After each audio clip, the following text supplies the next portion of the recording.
प्यार के दो शब्दों के लिए तरस गई थी वह। जब से इस घर में दुल्हन बनकर आई है तब से ही सबकी आंखों में खटकती थी। बहू के रूप में उसका कभी स्वागत नहीं किया गया। आरती का थाल सजाकर उसकी बलैया नहीं ली गई। लावण्या ससुराल में इकलौती बहू थी, फिर भी उसे कभी ससुराल वालों का प्यार नहीं मिला। उसे गरीब होने की सज़ा मिल रही थी। सास रंजना जी कभी प्यार से बात नहीं करती थी।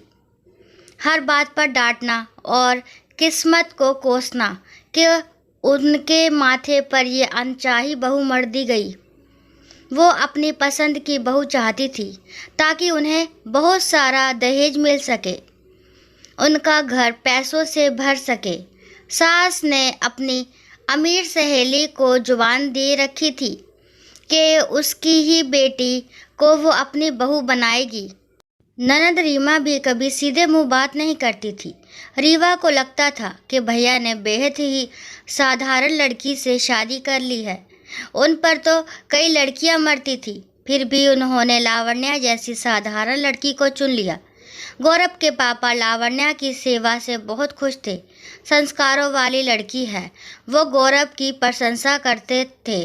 ससुर जी और गौरव के भरोसे वो इस घर में रह रही थी। लावण्या की जब भी आंखें भर आती तो गौरव समझाते थे कि एक दिन सब ठीक हो जाएगा, अभी पूरा परिवार गुस्से में है, एक दिन तुम्हें ज़रूर अपना लेगा, समय कभी एक जैसा नहीं रहता।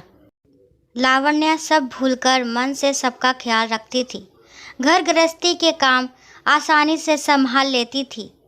उसने ससुर जी, रंजना जी, रीवा और गौरव की पसंद नापसंद जान ली थी।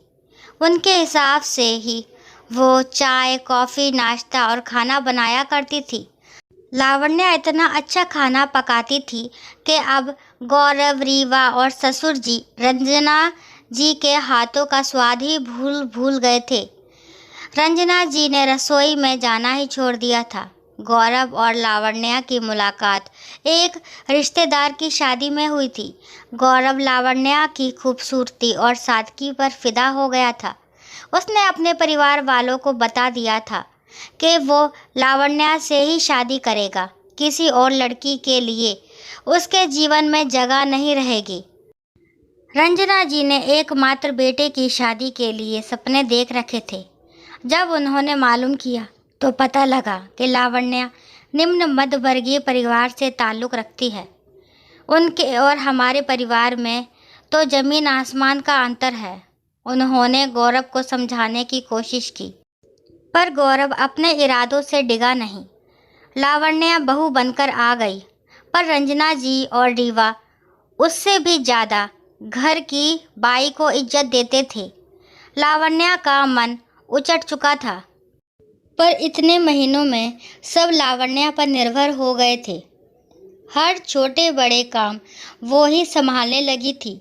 गौरव को काम के सिलसिले में बाहर जाना था तो लावण्या को वह उसके मायके में छोड़ता हुआ निकल गया। परिवार के लोग भी चाहते थे कि वो भी कुछ दिनों के लिए ही सही घर से चली जाए। इधर रंजना जी ने बड़े महीनों बाद घर संभाला। उन्हें पसीने आ गए। अगली सुबह उन्होंने रीवा के लिए कॉफ़ी बनाकर दी तो रीवा को पसंद नहीं आई। मम्मी, इसमें स्वाद नहीं आ रहा है। रंजना जी चुप हो गई।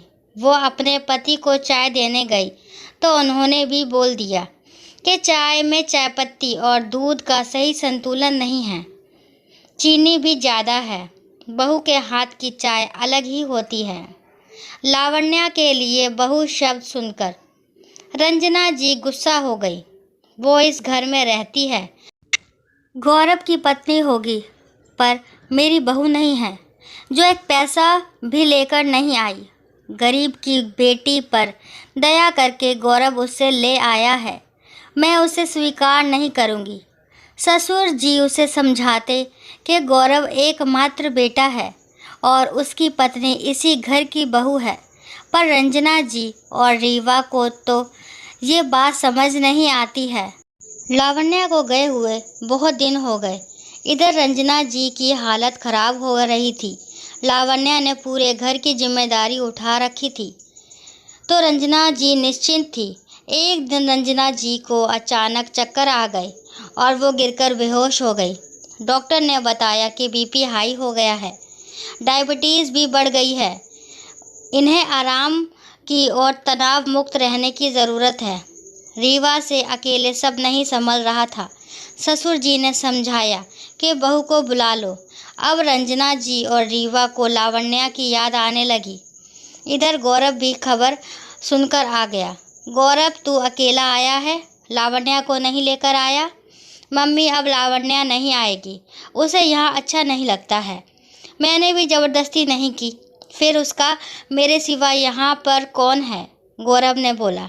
गौरव लावण्या को साथ में लाने वाला था, पर गौरव के पापा ने जानबूझकर मना कर दिया था। यह सुनकर रंजना जी और रीवा परेशान हो गई। भैया, भाभी को घर लेकर आ जाओ, उन्होंने पूरा घर संभाल लिया था, हमने ही उनकी इज्जत नहीं की। मैंने कभी उनको नहीं समझा, वो मेरा कितना ख्याल रखती थी। गौरव, बहू को लेकर आ जा।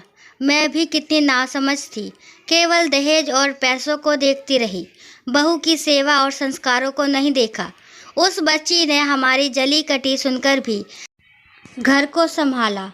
वो तो घर के कोने कोने में बस गई है, बस मैं ही उसे दिल में नहीं बसा सकी।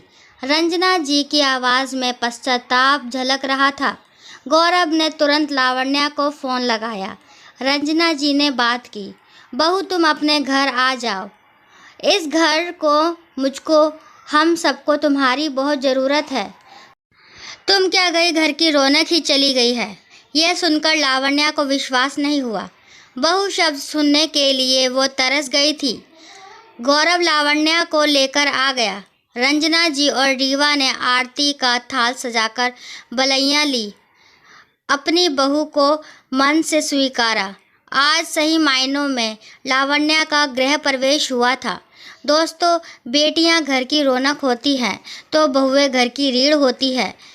उसी पर घर परिवार निर्भर रहता है। दोस्तों, आशा करती हूँ ये कहानी आपको पसंद आई होगी। कहानी पसंद आती है तो प्लीज़ मेरे चैनल को लाइक, शेयर, सब्सक्राइब करना ना भूलें। और कहानी के बारे में आपके क्या विचार हैं कमेंट बॉक्स में ज़रूर बताएं। और इस कहानी को लास्ट तक सुनने के लिए थैंक यू।